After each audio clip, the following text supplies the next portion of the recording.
CMR shopping mall మన BHEL circle లో మార్చి 20న energetic star Ram Pothineni గారిచే గొప్ప ప్రారంభం. నమస్తే, welcome to Suman TV news. నేను మీ సాయి. ఏపీలో ఇప్పటికే వైసీపీ 175 స్థానాలకు అసెంబ్లీ అభ్యర్థులను ప్రకటించి అభ్యర్థులందరూ కూడా ప్రచారంలో మునిగిపోతున్నటువంటి సందర్భం. ఇటు కూటమి తరపున అయితే ఇప్పటికే టీడీపీ అయితే 2 లిస్టులు ప్రకటించింది, జనసేన 1 లిస్టు ప్రకటించింది, బీజేపీ ఇంకా ప్రకటించాల్సిన అవసరం ఉంది. సో 3వ లిస్టుకి సంబంధించి ఇప్పటి వరకు కూడా ఎలాంటి ప్రకటన రావట్లేదు ఈ కూటమి నుంచి. ఇంకా సీట్లు ప్రకటనకు సంబంధించి అయోమయంలో ఉన్నట్టుగా పరిస్థితి కనపడుతుంది. ఇంతకు 3వ లిస్ట్ ఎప్పుడు విడుదల చేస్తారు, 3వ లిస్టులో ఎవరెవరిని కన్ఫర్మ్ చేస్తారు, ఈ యొక్క కన్ఫ్యూజన్కి ఎప్పుడు తెరదించుతారనేటువంటి విషయం అయితే చర్చనీయాంశంగా మారింది. సో దీనికి సంబంధించినటువంటి వివరాలు తెలుసుకుందాం. మనతో పాటు Suman TV news chief editor Keshav గారు ఉన్నారు. సార్ నమస్తే. సో టీడీపీ నుంచి 16 మంది ఉన్నట్టున్నారు, ఇంకా జనసేన నుంచి, బీజేపీ నుంచి. సో ఈ అభ్యర్థులను ఇంకెప్పుడు ప్రకటిస్తారు? ఒకవైపు అధికార పార్టీ ప్రకటించేసి దూసుకెళ్ళిపోతుంది అందరు అభ్యర్థులని. సో వీళ్ళు 2వ లిస్టు కానే ఆగిపోయారు. సో నోటిఫికేషన్ కూడా ఆల్రెడీ ప్రకటించడం జరిగింది ఈసీ. ఇంకా ఎంత టైం తీసుకునేటువంటి అవకాశం ఉంది ఈ యొక్క అభ్యర్థులకు సంబంధించి? ఒక నెల రోజులు ఎలక్షన్ ప్రాసెస్ అంతా వెనక్కి వెళ్ళింది కాబట్టి ఇంకో 2-3 రోజులు సమయం తీసుకున్నా పెద్ద ఇబ్బంది ఉండకపోవచ్చు. కాకపోతే ఏంటంటే అధికార పార్టీ అయితే ఖాళీగా కూర్చుని ఉండదు. వాళ్ళ పని అంతా అయిపోయింది కాబట్టి నెక్స్ట్ వేయాల్సినటువంటి ఎత్తుగడలు వేస్తాం. అందుకే జగన్మోహన్ రెడ్డి గారు 18వ తారీఖు నుంచి ఇడుపులపై నుంచి యాత్రలు మొదలు పెడదాం అనుకున్నారు. నెల రోజులు వెసులుబాటు వచ్చేసరికి 27వ తారీఖు నుంచి బస్సు యాత్ర ప్లాన్ చేసుకున్నారు. అది కూడా ఇడుపులపై నుంచి ఇచ్చాపురం దాకా ఆయన ఫస్ట్ ఒక రౌండ్ బస్సు యాత్ర, తర్వాత ఇంకో రౌండ్ సభలో. సో ఇట్లా ఈక్వేషన్ పెట్టుకుంటే ఆయన ముందుకు వెళ్తున్నారు. కూటమిలో వచ్చేసరికి ఏమవుతుందంటే సీట్ల సర్దుబాటు విషయంలో నంబర్ విషయంలోనే ఒక స్పష్టత వచ్చింది. అది కూడా స్పష్టత కాదు, పైకి చెప్తున్నటువంటి స్పష్టత అది. ఎందుకంటే చంద్రబాబు నాయుడు గారు ఢిల్లీ వెళ్ళినప్పుడు 6 లోక్సభ సీట్లు, 6 అసెంబ్లీ సీట్లు ఫిక్స్ అయిపోయింది అన్నారు. తర్వాత షెకావత్ గారు ఆంధ్రప్రదేశ్ వచ్చి మీటింగ్ జరిగి డిస్కషన్ జరిగి ఫైనల్ కంట్రోల్ జరిగి అసెంబ్లీ సీట్లు 10కి పెరిగినాయి. అసెంబ్లీ సీట్లు 10 అనేసరికి మళ్ళీ అయోమయం మొదలైంది. చివరికి అటు చేసి ఇటు చేసి పవన్ కళ్యాణ్ 3 సీట్లు త్యాగం చేయాల్సినటువంటి పరిస్థితి వచ్చింది. ఒక సీటు తెలుగుదేశం పార్టీ అటు నుంచి కేటాయించాల్సినటువంటి పరిస్థితి వచ్చింది. సో ఈ కన్ఫ్యూజన్ బీజేపీ క్రియేట్ చేస్తుందా అనేటువంటి అనుమానం కూడా కలుగుతుంది. ఎందుకని మనం ఆ మాట అనాల్సి వస్తుందంటే జనసేన, టీడీపీ ఒక స్పష్టమైనటువంటి వ్యూహంతో ముందుకెళ్తున్నాయి. ఒకవేళ పొత్తులో చేరకపోతే లెక్క వేరేగా ఉండేది. పొత్తులో చేరినప్పుడైనా కానీ సమిష్టి అభిప్రాయాన్ని గౌరవించేటువంటి తత్వం బీజేపీ నాయకత్వంలో లేదు, ముఖ్యంగా రాష్ట్ర నాయకత్వంలో. ఇప్పుడు వాళ్ళు వచ్చారు, 6 నుంచి 10కి సీట్లు పెంచుకున్నారు. ఎక్కడ సీట్లు ఏంటనేది క్లారిటీ వీళ్ళే ఒక సెలెక్టెడ్ లిస్ట్ ఇచ్చారు. 20 సీట్లు 25 సీట్లు సెలెక్టెడ్ లిస్ట్ ఇచ్చారు, అందులోంచే ఇస్తారు అని చెప్పన్నారు. అది క్లారిటీ లేకుండా వాళ్ళు సీట్ల సంఖ్య 10కి పెంచుకున్నారు. వీళ్ళు క్లారిటీ ఇవ్వకుండా 10 సీట్లు ఇస్తామని మాట ఇచ్చారు. ఇప్పుడు అది తెంచుకోలేక ముంచుకోలేక ఉన్నటువంటి పరిస్థితి కనిపిస్తుంది. ఇక్కడ ఎక్కువ నష్టపోతుంది జనసేన.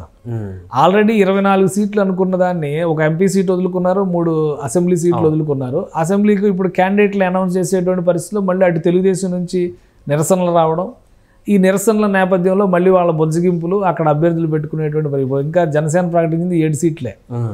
ఇంకో 10 సీట్లకి ఒక క్లారిటీ వచ్చింది కానీ అధికారికంగా ప్రకటించాలి. వాళ్ళకి B forms, rules regulations forms అనో ఏవో ఇన్విటేషన్స్ అవి ఇవే మొత్తం ఇచ్చి పంపించారు. అప్పుడే బీ ఫామ్స్ ఎవరు, నోటిఫికేషన్ వచ్చిన తర్వాత బీ ఫామ్స్ అనే ప్రాసెస్ మొదలైంది. కాకపోతే ఏంటంటే మీడియా ప్రాసెస్ సరిగా లేదు కాబట్టి జనసేనలో ఏదో ఫోటో కనపడగానే ఇది బీ ఫామ్ అని చెప్పి రాసి పడేస్తున్నారు ఎవరికి ఇష్టం వచ్చినట్టు. అది క్లారిటీ ఇచ్చేవాళ్ళు, ఖండించేవాళ్ళు, అథెంటిక్గా చెప్పేవాళ్ళు కూడా జనసేనలో లేరు. అదొక జనసేనలో ఉన్నటువంటి కమ్యూనికేషన్ గ్యాప్. అది దాన్ని ఎవరు ఏం చేయలేరు, వాళ్ళు సరి చేసుకోవాలి. ఇక్కడ ఏమవుతుందంటే ఎప్పుడైతే 2వ లిస్టు తెలుగుదేశం పార్టీ ప్రకటించిందో కొన్ని సీట్ల విషయంలో బీజేపీ అభ్యంతరం వ్యక్తం చేస్తుంది. ఇప్పుడు కొత్తగా బీజేపీ నాయకత్వం చెప్తున్నటువంటి లెక్క పార్లమెంట్ సీట్ల విషయంలో ఫస్ట్ ఒక అంకె కుదిరిపోయింది. విజయనగరం, అరకు, అనకాపల్లి సీట్లు ఉత్తరాంధ్రలో తీసుకుంటారు.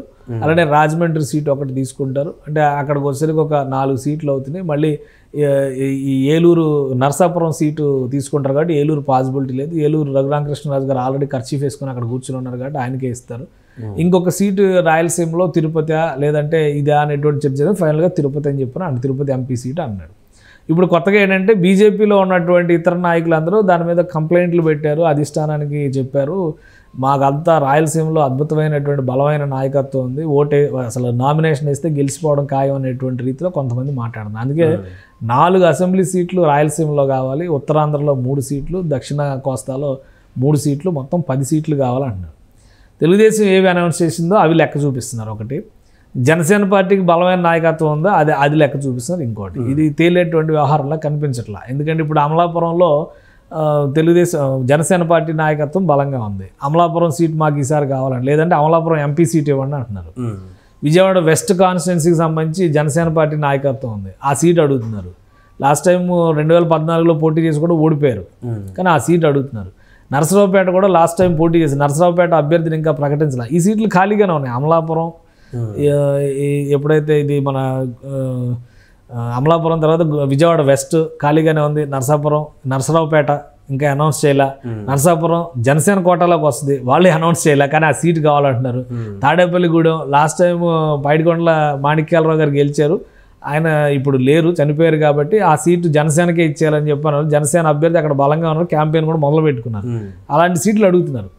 అలానే చంద్రబాబు నాయుడు గారు అనౌన్స్ చేసినటువంటి కొన్ని సీట్లు, గుంటూరు వెస్ట్ సీటు కావచ్చు, శ్రీకాళహస్తికి సంబంధించి ఆయన ప్రకటన చేసేసారు, ఆల్రెడీ అభ్యర్థిని ప్రకటించారు. ఆ సీటు కావచ్చు. ధర్మవరం సీటు విషయంలో జనసేన అడుగుతుంది, టీడీపీ అడుగుతుంది, బీజేపీ అడుగుతుంది. అది యాక్చువల్గా ధర్మవరం సీటు బీజేపీ కోటాలో వదిలేయాలని అనుకున్నారు. ఎందుకంటే అక్కడ వరదాపురం సూర్య అని చెప్పిన ఒక లీడర్ ఉన్నాడు, ఆయన కొంచెం స్ట్రాంగ్ పర్సన్. అయితే ఆయన పాత టీడీపీ నుంచి వచ్చాడు కాబట్టి కావాలని ఆ టికెట్ ఇస్తున్నారు. ఆ టికెట్ అవసరం లేదు మాకు, ఇంకోటి ఏదైనా టికెట్ ఇవ్వడం అడుగుతున్నారు. సో ఇది బీజేపీ వాళ్ళు గిల్లి కజ్జాలు పెట్టుకుంటున్నట్టు ఉంది. బీజేపీకి క్లారిటీ లేదు, రాష్ట్ర నాయకత్వాన్ని నమ్మే పరిస్థితి లేదు, కేంద్ర నాయకత్వానికి సంబంధం లేకుండా ఆరోపణలు చేస్తున్నటువంటి పరిస్థితి. దానివల్లనే ఇప్పుడు ఆల్రెడీ పురంధేశ్వరి గారు నిన్నంతా ఢిల్లీలో ఉన్నారు, ఒక క్లారిటీ కోసం ఏదో చర్చలు జరిపారని చెప్పి అంటున్నారు. అది క్లారిటీ వచ్చే వరకు ఈ 3వ లిస్టు బయటకు వచ్చేటువంటి వాతావరణం కానీ. ఒకటేంటంటే విభజన అంటే ప్రభుత్వ వ్యతిరేక ఓటు విడిపోకూడదు అనే సంకల్పంతో త్యాగం చేసైనా కానీ రాష్ట్రంలో అధికారంలోకి మార్చాలని ఒక సంకల్పాన్ని పవన్ కళ్యాణ్ తీసుకుని దానికి తగ్గట్టుగా ఆయనే త్యాగాలు చేసుకుంటూ పోతున్నాడు. ఎట్టి పరిస్థితుల్లో జనసేన కలుపుకోకపోతే మళ్ళీ ఓటు చీలితే 2019 పరిణామాలు ఎదురవుతాయేమో ఆందోళనలో ఉన్నటువంటి తెలుగుదేశం అంత ఇంత తలగ్గి సర్దుబాటు చేసుకుని ముందుకెళ్ళేటువంటి ప్రయత్నాలు చేస్తుంది.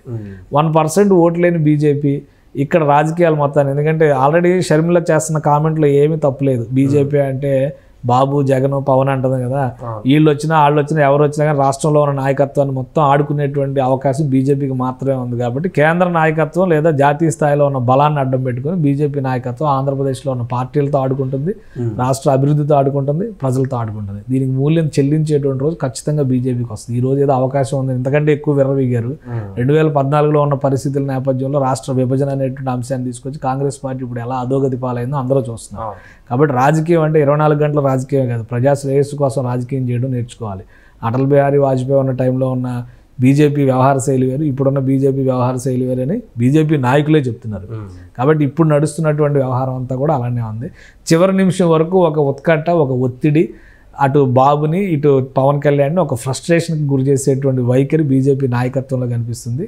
రాష్ట్ర నాయకత్వం అయితే నిజంగానే కొంతమంది జగన్మోహన్ రెడ్డి గారు ఒక ప్లాన్తో ఉన్నారు, ఎన్ని సీట్లు బీజేపీకి ఇస్తే అన్ని సీట్లు ఓడిపోతారు వీళ్ళు చెప్పని చాలా గట్టిగా నమ్ముతున్నారని. అలాంటి పరిస్థితులు అయితే బీజేపీ నాయకత్వం సృష్టిస్తుంది. కేవలం దీనివల్లనే ఈ జాప్యం జరుగుతుంది. ఒక స్పష్టత లేదు, ఒక క్లారిటీ లేదు. ఏదైనా అంటే కేంద్రంలో నుంచి అన్ని తీసుకొచ్చి ఆంధ్రప్రదేశ్కి ఇచ్చేసేవాడిని, అన్ని తీసి ఆంధ్రప్రదేశ్కి ఇస్తే ఇండిపెండెంట్గా పోటీ చేసి గెలిచి చూపించవచ్చు. ఒక ఓటు కూడా పడేటువంటి, నోటా కంటే ఎక్కువ ఓట్లు వస్తాయని క్లారిటీ లేదు ఇండివిజువల్గా పోటీ చేస్తే. ఎన్డీఏ అనేటువంటి ఈక్వేషన్ ఎందుకు తీసుకొచ్చారంటే జాతీయ స్థాయిలో ఒక వేవ్ ఏదో నడుస్తుంది కాబట్టి ఆ వేవ్ వల్ల అడ్వాంటేజ్ వస్తుందని చెప్పి ఇక్కడ చంద్రబాబు నాయుడు పవన్ కళ్యాణ్ ఆశపడి ఉండొచ్చు. జగన్మోహన్ రెడ్డిని అడ్డుకోవాలంటే ఇది తప్పదనేటువంటి ఆలోచన. బీజేపీ ఆ ఒక్క అంశాన్ని అడ్డం పెట్టుకొని ఇక్కడ నాయకత్వాన్ని ఆడించేటువంటి పరిస్థితి ఉంది. అందుకని ఈ జాబితా మొత్తంలో ఒక గందరగోళం ఏర్పడుతున్నటువంటి పరిస్థితి ఉంది.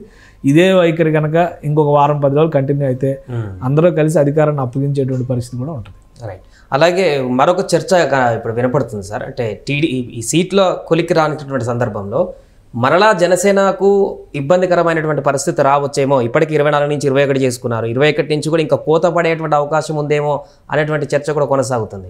జనసేనకి కనుక ఇంకా కోత పడితే ప్రజలు కోత పెడతారు ఇక. ఎందుకంటే ఒక లిమిట్ ఉంటుంది. పవన్ కళ్యాణ్ మంచి కోసం చేస్తున్నారా, రాష్ట్ర అభివృద్ధి కోసం చేస్తున్నారా ఏంటి, ఇవన్నీ పక్కన పెడితే ముందు అక్కడ ఉన్నటువంటి పరిస్థితుల్ని సరిచేయాలనేటువంటి ఆలోచన ఉన్న వాళ్ళందరూ కూడా ఒకవైపు అండగా నిలబడాలనేటువంటి ఆలోచనలోకి వస్తారు. ఇప్పుడు వాళ్ళందరూ ఏమనుకుంటారు, ఇప్పుడే ఇలా ఉంది, రేపు అధికారంలోకి వస్తే ఏం జరుగుతుంది ఏమో అనేటువంటి ఆవేదన, ఆందోళన వస్తుంది. కాబట్టి అది సముచితం కాదు. 20 కంటే తక్కువ తీసుకుంటే పవన్ కళ్యాణ్ కూడా అసలు గౌరవప్రదమైనటువంటి భాగస్వామ్యం కాదు. ఎవరి కోసం పవన్ కళ్యాణ్ త్యాగం చేయాలి? ఇప్పుడు ఆయన మానేసి సినిమాలు చేసుకుంటే సంవత్సరానికి 3 సినిమాలు 4 సినిమాలు చేసుకుంటే బ్రహ్మాండంగా బతుకుతారు కదా. ఇప్పుడు ఏ బాధ్యత లేనటువంటి ప్రజలు, మనం గాయం సినిమాలో చూస్తాం కదా, సిరివెన్నెల సీతారామ శాస్త్రి గారు చెప్తారు కదా, మనం అంత ఆవేశపడి అంత ఇన్వెస్టిగేట్ చేసి రాసే వార్తలను పొద్దున్నే కాఫీ తాగుతూ ఎంటర్టైన్మెంట్గా చదువుకునే ఈ జనాలను అడిగితే తెలుస్తుంది మీకు అని మాట్లాడతాడు కదా. సో అలాంటి పరిస్థితిలో ఉన్నటువంటి ఆంధ్రప్రదేశ్ ప్రజానీకం కోసం పవన్ కళ్యాణ్ ఎందుకు త్యాగం చేయాలి? పవన్ కళ్యాణ్ ఎందుకు తగ్గి ఉండాలి? పవన్ కళ్యాణ్ తనను తాను తగ్గించుకొని సొంత సామాజిక వర్గం నుంచి కూడా అన్ని మాటలు పడుతూ ఎందుకు ఆయన ఎన్నికల్లో నిలబడాలి? కాబట్టి ఇంకా తగ్గడం అనేది సహేతుకం కాదు. గౌరవప్రదంగా ఈ పొత్తును ముందుకు ఎలా తీసుకెళ్లాలనేటువంటి విషయంలో 3 పక్షాలు ఆలోచించాలి. బీజేపీలో బాధ్యతారాహిత్యం ఎక్కువ కనిపిస్తుంది. స్థానిక నాయకత్వంలో అసలు ఒక రోజు కూడా అసెంబ్లీ నియోజకవర్గం పరిధిలో పర్యటన చేయడం చేతగాని నాయకులు కూడా ఈరోజు ప్రెస్ స్టేట్మెంట్లు ఇస్తున్నారు, పొత్తుని ఎద్దేవా చేస్తున్నారు.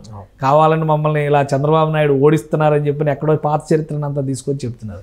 చంద్రబాబు నాయుడు ఓడించారు, రాజకీయ నాయకుడు కాబట్టి ఆయన పార్టీని ఆయన కాపాడుకోవాలని ప్రయత్నం చేస్తారు. 99లో మీరు పొత్తులో కలిసిన తర్వాత ఆయన పార్టీని ఆయన బతికించుకోవాలి.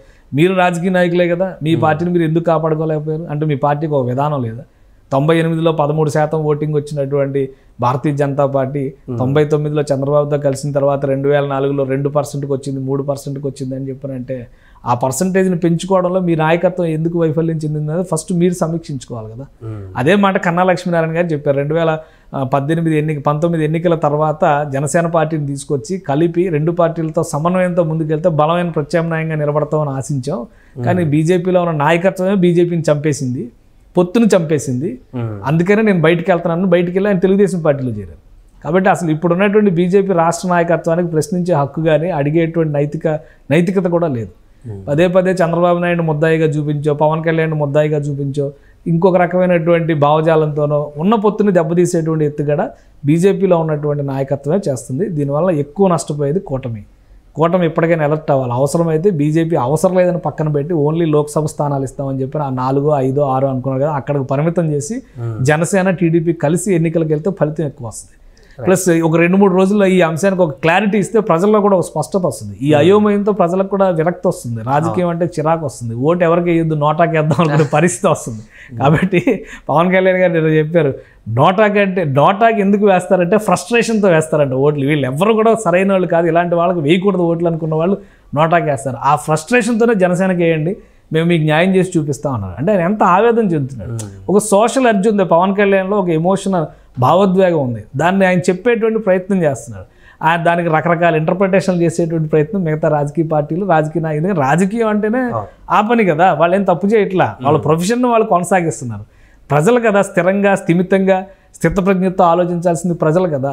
ఆలోచించేటువంటి ప్రజలు ఎంతమంది ఉన్నారు, అలా ప్రభావం చూపించగలిగేటువంటి ప్రజలు ఇంకెంతమంది ఉన్నారు అనేది ఇక్కడ గెలుపును డిసైడ్ చేస్తాయి. అంతా చేసి మన రాజకీయం ఎంత 10% ఓట్లు డిసైడ్ చేస్తాయి, అంత మిగతా అన్ని కూడా ఆ పార్టీకో ఈ పార్టీకో, ఆ ప్రాంతానికో ఈ ప్రాంతానికో, ఆ కులానికో ఈ కులానికో ఎక్కడో దగ్గర పాతుకుపోయినటువంటి శాతాలే కదా. ఈ 10%, 15% కదా మనకు పనికొచ్చే శాతం. సో వాళ్ళే ఇన్ఫ్లుయెన్సర్స్, వాళ్ళ పక్షానే పవన్ కళ్యాణ్ పోట్లాడుతున్నారు. ఆయనకి సపోర్ట్ చేస్తారా లేదా అనేది భారతీయ జనతా పార్టీలో ఉన్న నాయకులు కూడా డిసైడ్ చేసుకోవాలి. Right sir. సో మొత్తానికి అది ఆ 3 లిస్టుకు సంబంధించి టీడీపీ కానీ అటు బీజేపీ జనసేన నుంచి కానీ మిగతా అభ్యర్థుల ప్రకటనకు ఎందుకు ఆలస్యం అవుతుందనే దానికి సంబంధించి అయితే ఇది మనకు కనిపిస్తున్నటువంటి అంశం. ఒకే స్థానాన్ని ఎక్కువ మంది అడగడము లేదా ఆ స్థానం పైన ఒక క్లారిటీ లేకపోవడం అనేటువంటి మిస్కమ్యూనికేషన్ అనేది ఇక్కడ మనకు కనిపిస్తుంది. చూడాలి మరి ఇంకెన్ని రోజులు సమయం తీసుకుంటారో మిగతా అభ్యర్థులను ప్రకటించడానికి అనేది. సుమన్ టీవీలో మీ పర్సనల్ అండ్ బిజినెస్ ప్రమోషన్స్ కోసం కింది నెంబర్కి కాంటాక్ట్ చేయండి.